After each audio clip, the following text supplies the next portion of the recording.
నమస్తే, welcome to అక్షరం TV. ఇప్పుడు హెడ్లైన్స్ చూద్దాం. స్పీకర్ కు వైసీపీ రెబల్ ఎమ్మెల్యేల లేఖలు. వృద్ధాప్యంలో ఉన్న అత్తను కోడలే చూసుకోవాలి, అది మన సంస్కృతిలోనే ఉంది. జార్ఖండ్ హైకోర్టు తీర్పు. కెనడా ఎన్నికల్లో విదేశీ శక్తుల జోక్యంపై విచారణలో భారత్ పేరు. ఆంధ్రప్రదేశ్ అసెంబ్లీ స్పీకర్ కు వైసీపీ రెబల్ ఎమ్మెల్యేలు తాజాగా లేఖలు రాశారు. తమకు అందిన నోటీసులు వివరణ ఇచ్చేందుకు 4 వారాల గడువు ఇవ్వాలని కోరారు. ఈ మేరకు వైసీపీ రెబల్ ఎమ్మెల్యేలు మేకపాటి చంద్రశేఖర్ రెడ్డి, ఉండవల్లి శ్రీదేవి, కోటంరెడ్డి శ్రీధర్ రెడ్డి, ఆనం రామనారాయణ రెడ్డి బుధవారం స్పీకర్ కార్యాలయానికి విడివిడిగా లేఖలు పంపించారు. తాము అందుకున్న నోటీసులను పరిశీలించాల్సిన అవసరం ఉందని, తమపై ఫిర్యాదు చేసిన వారు సమర్పించిన ఆధారాలను అందించాలని ఈ లేఖలో కోరారు. ఇక వాటిని పరిశీలించేందుకు 4 వారాల గడువు కూడా ఇవ్వాలంటూ విజ్ఞప్తి చేశారు. తమ పార్టీకి చెందిన 4 ఎమ్మెల్యేలు అనైతికంగా పార్టీ మారారని, పార్టీ ఫిరాయింపుల చట్టం ప్రకారం వారిపై చర్యలు తీసుకోవాలని వైసీపీ స్పీకర్ కు ఫిర్యాదు చేసింది. ఇక ఆనం, కోటంరెడ్డి, మేకపాటి, ఉండవల్లి శ్రీదేవిలపై అనర్హత వేటు వేయాలని కోరింది. ఈ ఫిర్యాదును పరిశీలించిన స్పీకర్ తమ్మినేని సీతారాం, పార్టీ ఫిరాయింపులకు పాల్పడిన నేపథ్యంలో వారిపై చర్యలు ఎందుకు తీసుకోకూడదో వివరణ ఇవ్వాలని నోటీసులు జారీ చేశారు. ఇక ఈ నోటీసులకు వివరణ ఇచ్చేందుకు మరింత సమయం కావాలని వైసీపీ రెబల్ ఎమ్మెల్యేలు తాజాగా లేఖలు రాశారు. వృద్ధాప్యంలో ఉన్న అత్త సంరక్షణపై జార్ఖండ్ హైకోర్టు కీలక వ్యాఖ్యలు చేసింది. ఆమె సంరక్షణ బాధ్యతను చూసుకోవాల్సింది కోడలేనని, అది మన సంస్కృతి సాంప్రదాయాల్లోనే ఉంది అని పేర్కొంది. ఇక ఓ విడాకుల కేసు సందర్భంగా కోర్టు ఈ వ్యాఖ్యలు చేసింది. వృద్ధులైన అత్త మామలను లేదా అమ్మమ్మకు సేవ చేయడం స్త్రీ బాధ్యత అని పేర్కొంది. అదొక సాంస్కృతిక ధర్మం అని తెలిపింది. వారి నుంచి విడిపోయినా వేరుగా కాపురం పెట్టాలని భర్తపై ఒత్తిడి తీసుకురావడం సమంజసం కాదని జస్టిస్ సుభాష్ చంద్ర స్పష్టం చేశారు. అంతేకాదు, ఎలాంటి కారణం లేకుండా భర్త నుంచి విడిపోయినట్టయితే మనోవర్తి పొందే హక్కు భార్యకు ఉండదని పేర్కొన్నారు. విడాకుల కేసును విచారించిన ధుమ్కాలోని కుటుంబ న్యాయస్థానం భార్యకు 30,000 రూపాయలు, కుమారుడికి 15,000 రూపాయలు చెల్లించాలని తీర్పునిచ్చింది. ఇక భర్త దీనిని జార్ఖండ్ హైకోర్టులో సవాలు చేశారు. విచారించిన న్యాయస్థానం పై విధంగా తీర్పు చెప్పింది. అంతేకాదు, ఈ సందర్భంగా కుటుంబంలోని మహిళల ప్రాముఖ్యాన్ని చెబుతూ మన స్మృతిలోని విషయాలను ప్రస్తావించడం గమనార్హం. ఖలిస్తానీ ఉగ్రవాది హర్దీప్ సింగ్ నిజ్జార్ హత్య పర్యవసనాలతో భారత్ కెనడా దౌత్య సంబంధాలు దెబ్బతిన్న నేపథ్యంలోనే మరో కీలక పరిణామం చోటు చేసుకుంది. అయితే తమ దేశ ఎన్నికల్లో విదేశీ శక్తుల జోక్యంపై జరుపుతున్న విచారణలో భారత్ పేరును కెనడా చేర్చింది. ఇక ఎన్నికల్లో భారత్ జోక్యం అవకాశాలపై తాము కోరిన సమాచారం అందించాలని కెనడా ప్రభుత్వాన్ని స్వతంత్ర విచారణ కమిషన్ కోరింది. 2019-2021 ఎన్నికల్లో భారత్ జోక్యానికి సంబంధించిన డాక్యుమెంట్లను అందజేయాలని కెనడా ప్రభుత్వాన్ని కోరినట్టు కమిషన్ బుధవారం ఒక ప్రకటనలో పేర్కొంది. ఈ ఆరోపణలకు సంబంధించి ఫెడరల్ ప్రభుత్వం వద్ద పూర్తి సమాచారాన్ని పరిశీలించనున్నట్టు తెలిపింది. ఇక పూర్తిగా పరిశీలించిన తర్వాత విదేశీ జోక్యం గుర్తింపు, దీనిని అరికట్టడానికి సంబంధించిన సిఫార్సులను ప్రభుత్వానికి అందజేయనున్నట్టు తెలిపింది. కాగా విదేశీ శక్తుల జోక్యంలో భారత్ పేరును చేర్చడంపై ఒట్టవాలోని భారత హైకమిషన్ను బుధవారం సంప్రదించగా స్పందించలేదు. కాగా ఈ తాజా పరిణామంతో ఇప్పటికే ఉద్రిక్తంగా ఉన్న ఇరు దేశాల సంబంధాలను మరింత దెబ్బతీయవచ్చనే విశ్లేషణ వెలువడుతున్నాయి. ఏపీ ముఖ్యమంత్రి వైఎస్ జగన్ చేతులెత్తేశారని, వైసీపీ ప్యాకప్ అవుతుందని టీడీపీ యువనేత నారా లోకేష్ అన్నారు.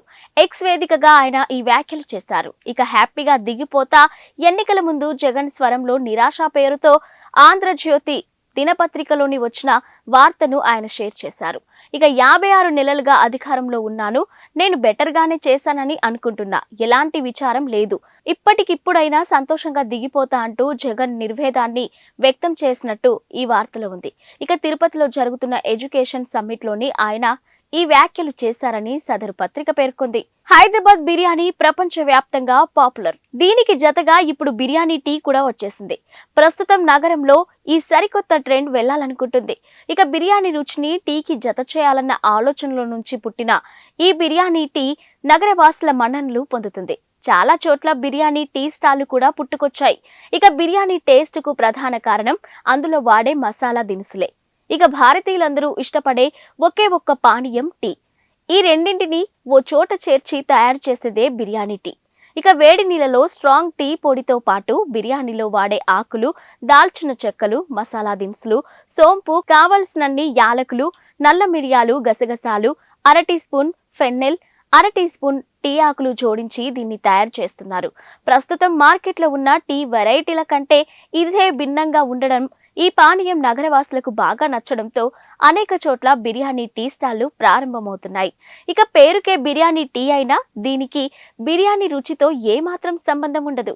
కేవలం మసాలాలను మాత్రమే జోడించడంతో ఈ టీ తనదైన కొత్త రుచిని సంతరించుకుంది. మసాలా ఛాయ్ని తలదన్నేలా ఉంటుంది. అసలే ఇది శీతాకాలం కావడంతో ఈ కొత్త టీ ఫ్లేవర్ జనాలను ఉర్రూతలూగిస్తుంది. ఆస్ట్రేలియాలోని ఓ బీచ్ లో స్నానాలకు వెళ్లిన 4 భారతీయులు ప్రమాదవశాత్తు నీటిలో మునిగి ప్రాణాలు కోల్పోయారు. ఇక విక్టోరియాలోని ఫిలిప్ ఐలాండ్ బీచ్ లో ఈ ఘటన జరిగినట్టు కాన్బెర్రాలోని భారత హైకమిషన్ తెలిపింది. ఇది హృదయ విదారక ఘటన అని ఆవేదనను వ్యక్తం చేసింది. బాధితుల స్నేహితులను సంప్రదించి అవసరమైన సాయం అందిస్తామని చెబుతూ వారి కుటుంబాలకు సానుభూతి తెలిపింది. ఇక జనవరి 25న మధ్యాహ్నం 3:30 సమయంలో 3 మహిళలు, ఓ పురుషుడు బీచ్ లో ప్రమాదంలో ఉన్నట్టు తమకు సమాచారం అందినట్టు విక్టోరియా పోలీసులు తెలిపారు. వెంటనే అక్కడికి చేరుకొని వారిని రక్షించే ప్రయత్నం చేశామని, అయితే అప్పటికే 2 మహిళలు, ఓ పురుషుడు ప్రాణాలు కోల్పోయారని తెలిపారు. ఇక అపస్మారక స్థితిలో ఉన్న మరో మహిళను ఆసుపత్రికి తరలించినట్టు చెప్పారు. అక్కడ ఆమె చికిత్స పొందుతూ మృతి చెందినట్టు తెలిపారు. వీరి మృతి వెనుక కారణాలు ఏంటి అని అనుమానాస్పద పరిస్థితులేవీ లేవని దర్యాప్తు చేస్తున్నప్పుడు పేర్కొన్నారు. భారత దిగ్గజ బాక్సర్ మేరీ కోమ్ రిటైర్మెంట్ ప్రకటించిందంటూ గురువారం ఉదయం నుంచి వార్తలు వస్తున్నాయి. అయితే ఈ వార్తలను ఆమె ఖండించారు.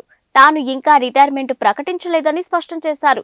తన వ్యాఖ్యలను తప్పుగా ప్రచారం చేస్తున్నారని క్లారిటీ ఇచ్చారు. తాను ఎప్పుడు ప్రకటించాలనుకున్నా వ్యక్తిగతంగా మీడియా ముందుకు వస్తానని తెలిపారు. తాను రిటైర్మెంట్ ప్రకటించానంటూ కొన్ని మీడియా కథనాలు వస్తున్నాయని, ఇక అందులో నిజం లేదని ఆమె వివరించారు. ఇక ఈ మేరకు ఓ ప్రకటన విడుదల చేశారు. జనవరి 24న తాను దిబ్రూఘర్లోని ఒక పాఠశాలలో జరిగిన కార్యక్రమంలో పాల్గొన్నానని, ఇక అందులోని పిల్లలను ప్రోత్సహిస్తూ మాట్లాడానని చెప్పారు. తనకు ఇప్పటికీ క్రీడల్లో ఇంకా సాధించాలనే కోరిక ఉన్నప్పటికీ ఒలింపిక్స్ లో వయోపరిమితి కారణంగా పాల్గొనడానికి వీలుండదని చెప్పానని అన్నారు. ఇక వయోపరిమితి ఉన్నప్పటికీ తన ఆటను కొనసాగించగలనని, ఇప్పటికీ తాను ఫిట్నెస్ పై దృష్టి సారిస్తున్నానంటూ పిల్లలకు చెప్పానని క్లారిటీ ఇచ్చారు.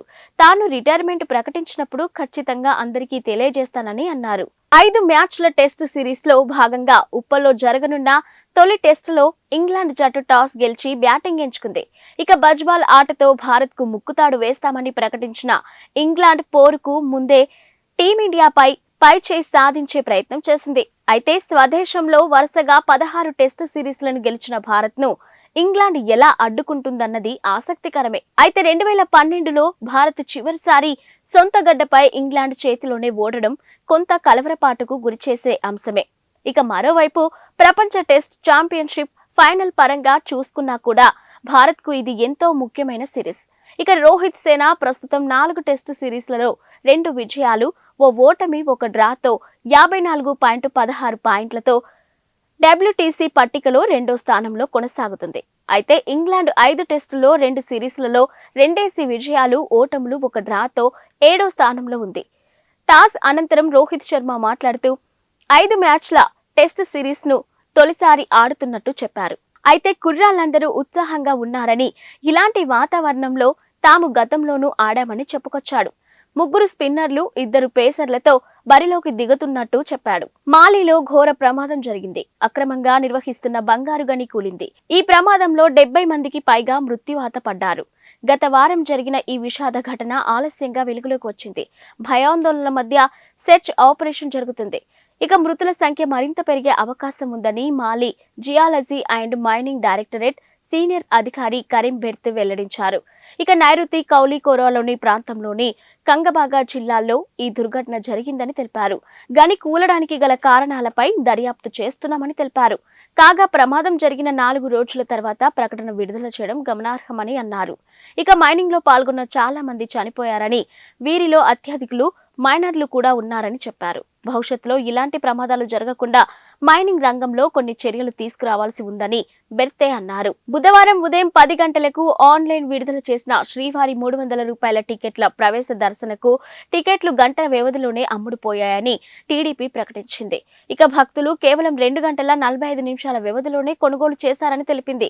ఇక శ్రీవారి ఆర్జిత సేవలు, లక్కీ డిప్ వృద్ధులు, దివ్యాంగులు, శ్రీవాణి ట్రస్ట్ 300 రూపాయలకే ప్రవేశపెట్టిన దర్శనం టికెట్లను బుధవారం ఉదయం 10 గంటలకు ఆన్లైన్ విడుదల చేసిన శ్రీవారి 300 రూపాయల ప్రత్యేక ప్రవేశ దర్శనం టికెట్లు గంటల వ్యవధిలోనే అమ్ముడుపోయాయని టీటీడీ ప్రకటించింది. భక్తులు కేవలం 2 గంటల 45 నిమిషాల వ్యవధిలోనే కొనుగోలు చేశారని తెలిపింది.